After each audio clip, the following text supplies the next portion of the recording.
창립 30년을 맞이하는 이 뜻깊은 주일, 우리 사도행전적 교회를 꿈꾸며 달려왔던 지난 30년을 하나님 앞에 감사하고 또 미래 30년을 우리가 바라보며 결단하는 복된 주일입니다.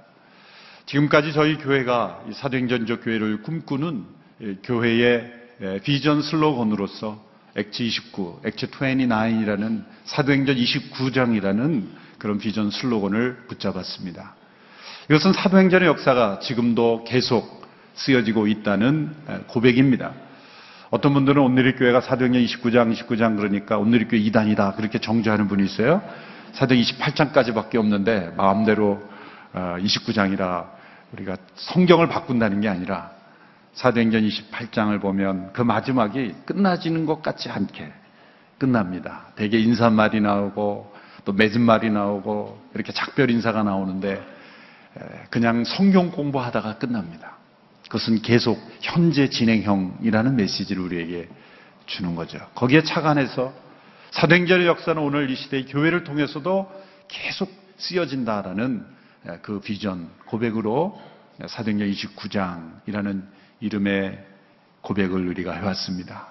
30년을 맞이하면서 이 사도행전적 교회 비전을 계속 이어가면서 동시에 우리의 마음을 새롭게 결단하게 해주는 이 비전을 향해 계속 나가게 해주는 새로운 슬로건을 찾아왔습니다. 저는 사도행전 강해를 시작하면서 하나님께서 제 마음에 주신 비전 슬로건이 있습니다. 그것은 오늘 본문 설교 제목인 예수 바보 행전이라는 이름입니다. 예수님을 위해 바보로 살아가는 사람들의 행전이라는 뜻입니다. 사도행전에 나타난 초대교회 성도들의 삶을 우리가 정말 그대로 이어간다면 우리는 이 세상 사람들이 볼 때 우리는 바보로 보일 것입니다. 사도행전 11장 26절에 보면 안디옥에 있는 성도들이 사람들로부터 이렇게 부름을 받습니다. 그것은 그리스도의 사람, 그리스도인이다. 그렇게 불림을 받습니다. 그것은 보다 더 직접적인 그런 의미를 부여한다면 그것은 그리스도께 미친 사람, 그리스도께 완전히 몰입된 사람, 그리스도를 위해 바보처럼 사는 사람, 그런 의미를 다 함축하고 있는 단어가 오늘날 우리가 그리스도인이다 라고 부르는 그 단어 속에 포함이 되어 있는 것입니다.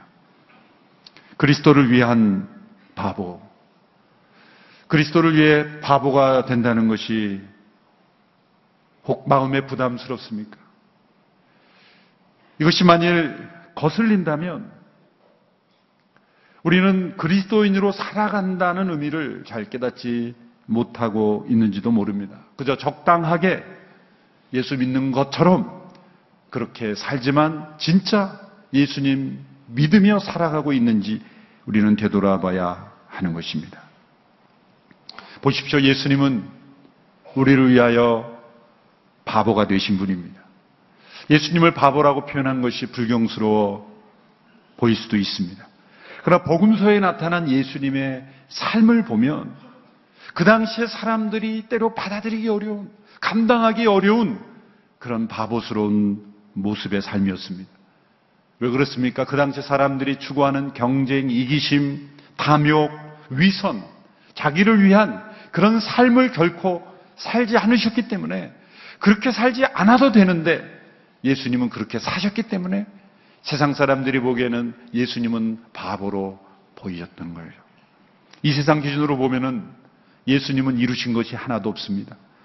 개인적으로 재산을 모으신지도 않았습니다. 교육을 많이 받지도 않으셨습니다. 자신의 이름을 물려줄 자녀도 남기시지 않으셨습니다. 거의 모든 시간을 그 당시에 사람들이 만나기 꺼려하는 달갑지 않은 사람들, 외면당하는 사람들, 소외된 상한 사람들, 세리와 죄인같이 분류되어서 저런 사람은 사회에서 추방되어야 된다고 여기는 사람들과 대부분의 시간을 보내셨기 때문입니다. 33세의 나이에 사형수가 되어 십자가에 못 박혀 죽으신, 세상적인 관점으로 볼 땐 예수님은 실패자요, 예수님은 바보 같은 인생이었습니다. 그러나 여러분, 바보에는 두 가지 종류가 있습니다. 자연적인 바보가 있고 의도적인 바보가 있습니다. 자연적인 바보는 지혜와 분별력이 부족하기 때문에 하는 일마다 자기만이 아니라 주변 사람들에게 피해를 주는 사람이 자연적 바보예요. 어떻게 너는 그렇게 바보 같은 선택만 하니? 그럴 때는 자연적 바보예요. 다른 사람들에게 피해를 주고 사회에 유익을 끼치지 못하는 거예요.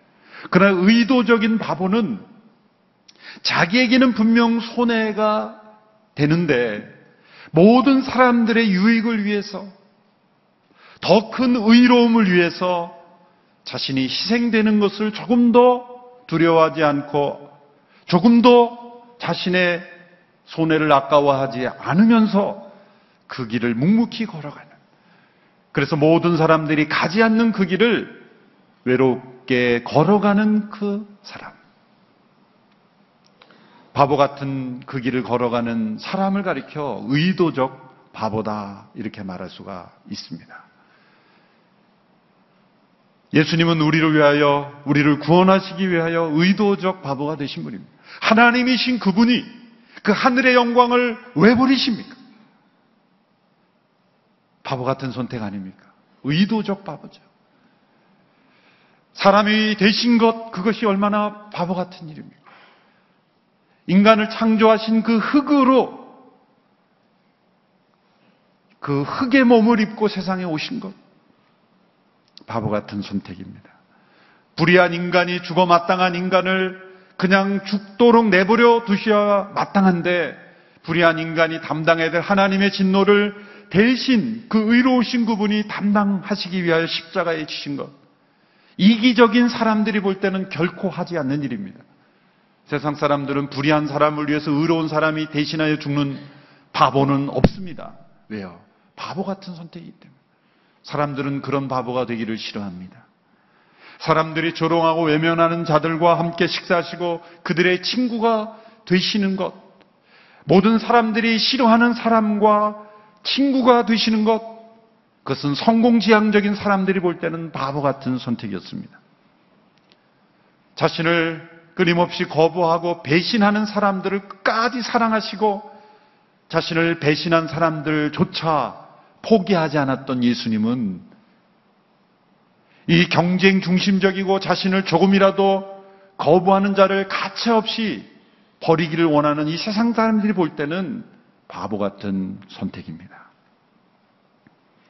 사도 바울은 이 복음의 위대함은 바로 세상이 보기에 어리석어 보이는 이 예수님의 바보 같은 선택, 십자가의 어리석음을 깨달을 때만 이 복음의 위대함을 깨달을 수 있다라고 여러 번 가르칩니다. 고린도전서 1장 21절 25절의 말씀을 우리 같이 한 목소리로, 좀 길지만 함께 읽겠습니다. 함께 읽습니다. 시작. 하나님의 지혜에 있어서는 세상이 자신의 지혜를 통해 하나님을 알 수 없으므로 하나님께서는 어리석게 보이는 말씀 선포를 통해 믿는 사람들을 구원하시기를 기뻐하셨습니다. 여기 하나님께서는 어리석게 보이는 말씀 선포다 그랬습니다. 어리석어 보인다는 거예요. 하나님의 이 복음의 말씀. 계속해서 읽습니다. 시작. 유대 사람은 표적을 구하고 그리스 사람은 지혜를 찾지만 우리는 십자가에 못 박힌 그리스도를 전파합니다. 이것이 유대 사람에게는 마음에 걸리는 일이며 이방 사람에게는 어리석은 것이지만 부르심을 받은 사람에게는 유대 사람이든 그리스 사람이든 그리스도는 하나님의 능력이며 하나님의 지혜입니다. 하나님의 어리석음이 사람의 지혜보다 더 지혜롭고 하나님의 연약함이 사람보다 더 강하기 때문입니다. 여기 하나님의 어리석음이라는 단어가 나옵니다. 감히 하나님께 어리석다라는 단어를 대입할 수 있을까요? 전지전능하시며 온 우주를 통치하시는 지혜의 근원이시며 지혜가 충만하신 그 하나님을 가리켜 어리석음이라는 단어를 감히 붙인다는 것이 타당합니까? 그러나 사도 바울은 하나님의 어리석음이다 라는 단어를 썼습니다. 왜 이런 단어가 나왔을까요? 십자가는 세상이 볼 때 가장 어리석어 보이는 선택이기 때문이에요. 왜 이 어리석어 보입니까? 하나님의 사랑 때문에, 하나님의 은혜 때문에 우리를 사랑하시는 그 사랑이 마치 어리석어 보이는 십자가의 길을 만들었기 때문입니다. 하나님의 어리석음이 이 세상의 지혜보다 더 지혜롭다. 계속해서 고린도전서 3장 18절에 20절에서 동일한 맥락의 말씀을 합니다. 같이 읽습니다. 시작. 아무도 자신을 속이지 마십시오. 만일 여러분 가운데 누가 이 세상에서 지혜 있다고 생각한다면 어리석은 사람이 되십시오. 그렇게 해야 진정 지혜 있는 사람이 될 것입니다. 이 세상의 지혜는 하나님 보시기에 어리석은 것입니다. 기록되기를 하나님께서는 지혜로운 사람들을 자기 꾀에 넘어지게 하시는 분이십니다 라고 하고, 또 기록되기를 주님은 지혜로운 사람들의 생각이 허망한 것을 아신다라고 한 것과 같습니다. 여러분, 자신을 속이지 말라는 말씀이 무슨 말입니까? 여러분이 지혜를 있다라고 스스로 여기는 그 모든 것들은 다 하나님 보기에는 어리석은 거라는 거예요. 이 세상 사람들의 지혜, 이 세상 사람들이 자랑하는 그러한 자랑은 다 자기 꾀에 불과하고 그 꾀에 다 넘어지는 인생이라는 거예요. 스스로는 지혜 있다 여기지만 하나님 보시기엔 절대 지혜가 아니다. 그러므로 이렇게 교만합니다. 어리석은 사람이 되라. 자연적 바보가 되라는 게 아니라 하나님의 지혜를 가지고 이 세상을 살 때는, 세상 사람들이 볼 때는 어리석어 보이는 길이 하나님의 지혜라.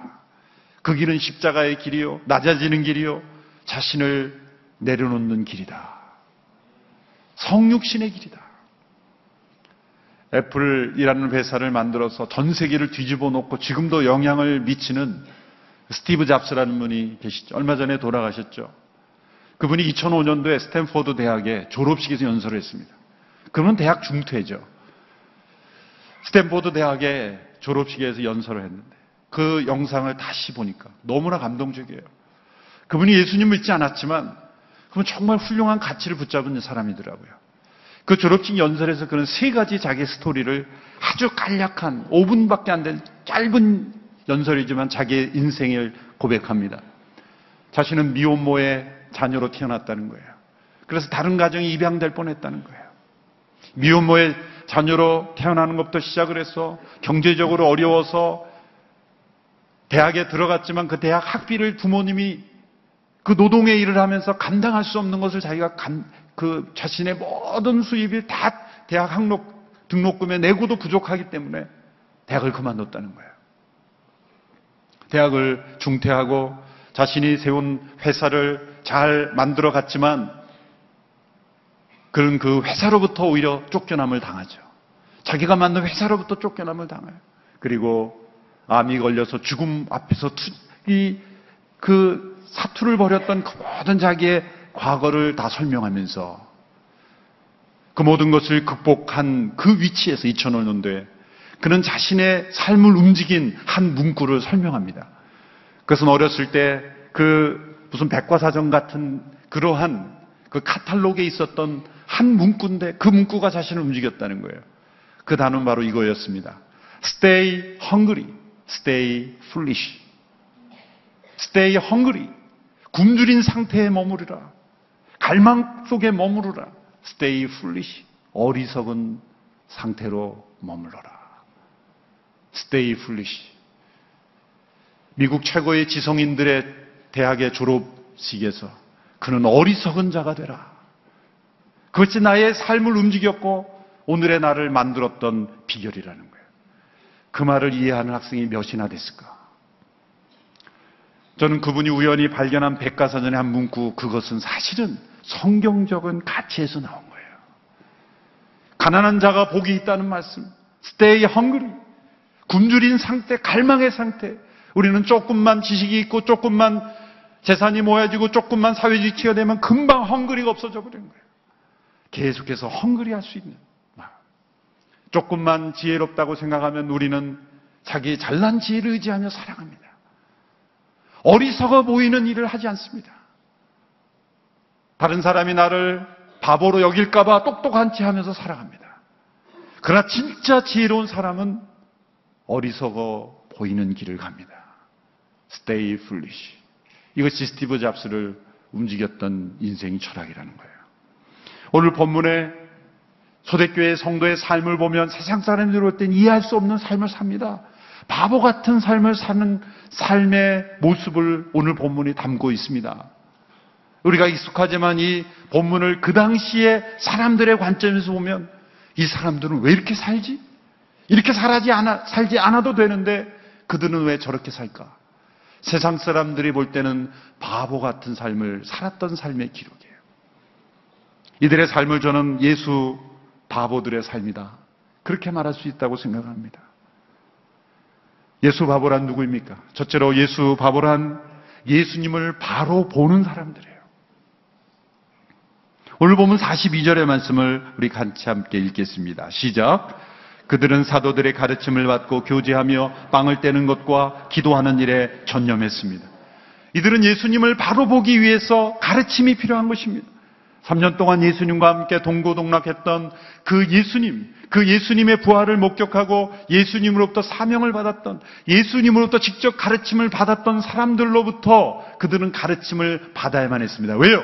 예수님을 바로 보기 위해서. 여러분, 우리가 말씀을 배우는 것은 단 한 가지 목적입니다. 예수님을 바로 보기 위해서 배우는 거예요. 성경에 많은 지식이 있어도 예수님을 바라보는 바른 시각이 없으면 성경 공부 헛한 것입니다. 많은 정보를 가져도 말씀 전체가 예수님 말씀에 나에 대하여 증거하는 거라고 했기 때문에 성경 말씀을 깊이 한다는 것은 예수님을 뚜렷이 바로 볼 수 있는 안목을 가지는 거예요. 기도란 무엇입니까? 이들이 기도에 전념했어요. 기도란 내가 원하는 걸 얻기 위한 요술망망이가 아니라 살아계신 예수님의 임재를 체험하고 예수님을 바라보는 겁니다. 여러분, 기도란 예수님의 임재를 체험하는 거죠. 예수님의 임재를 체험.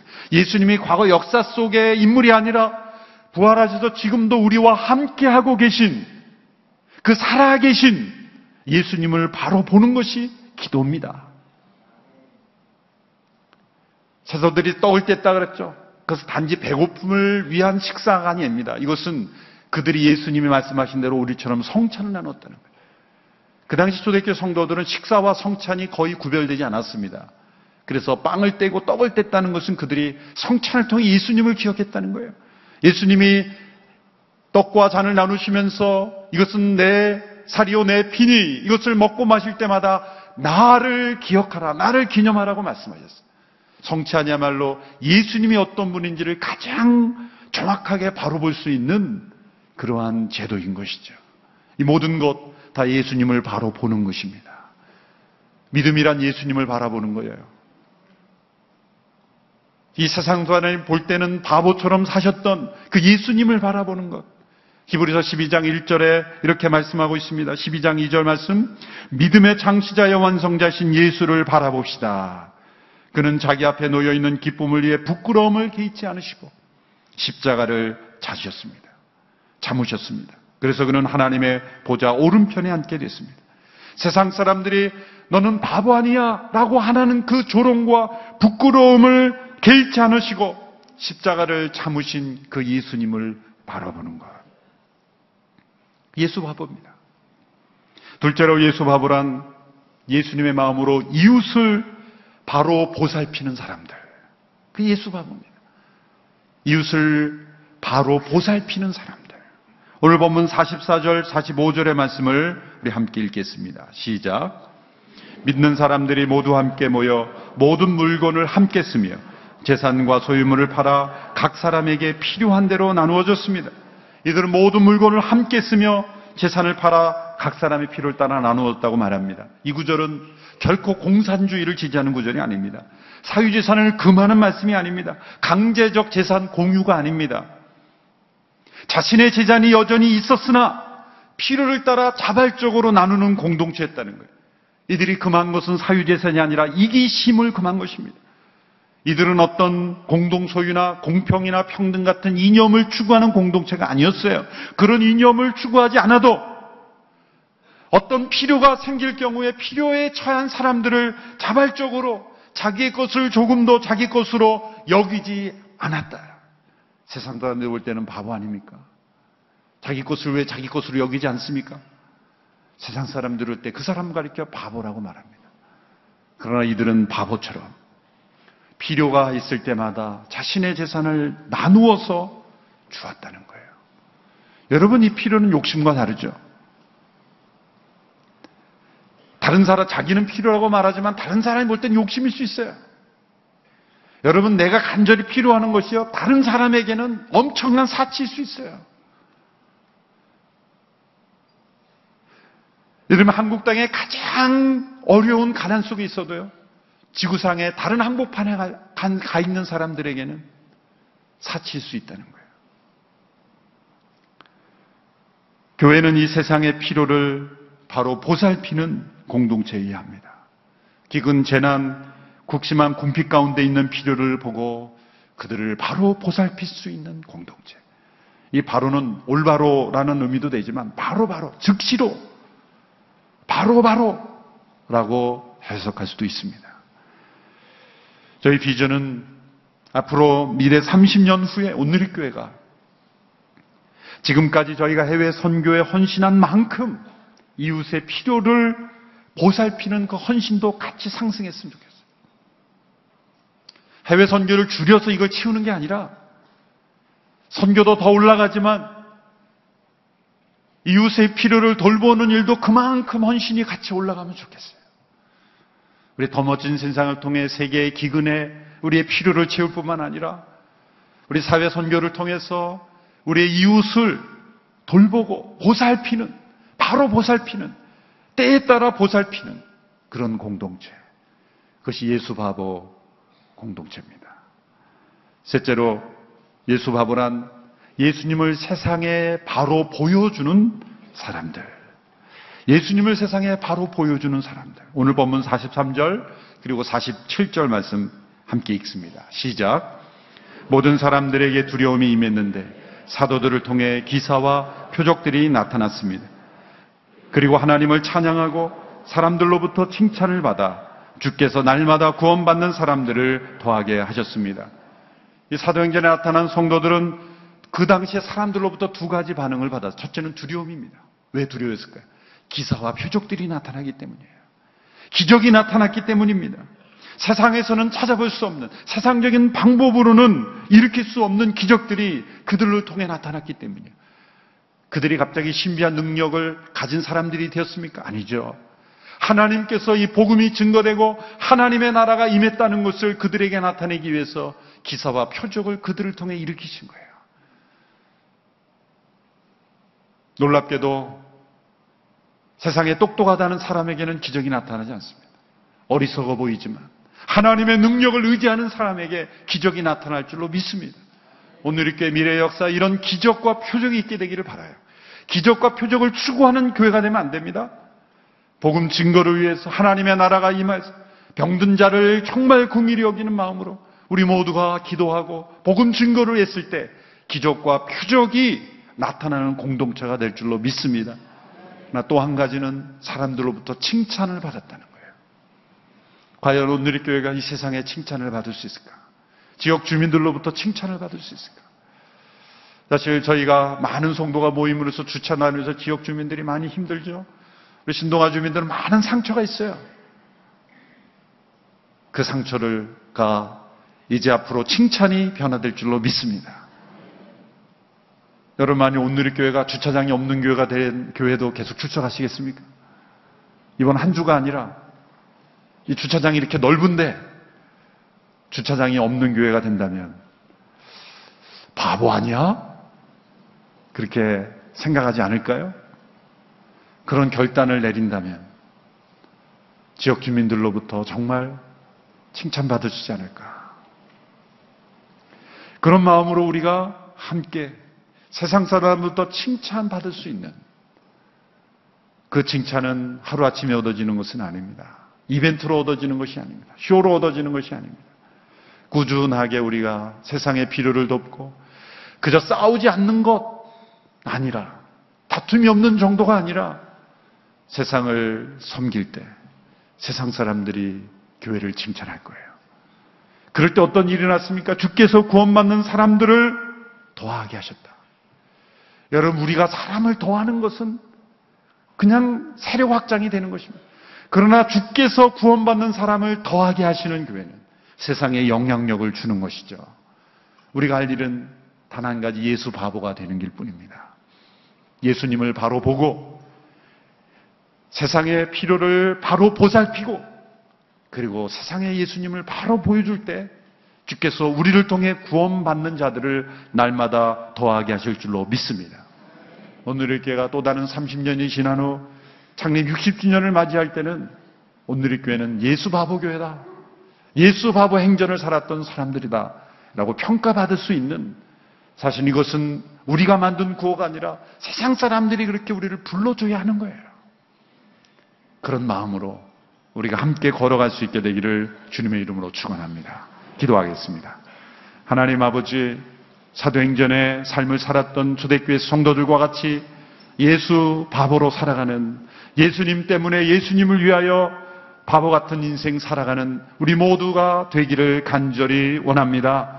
주님, 우리의 연약함을 아시오니 주께서 우리를 붙잡아 주시고 주님이 기뻐하시는 믿음의 삶 살게 하여 주시옵소서. 예수님의 이름으로 기도합나이다. 아멘.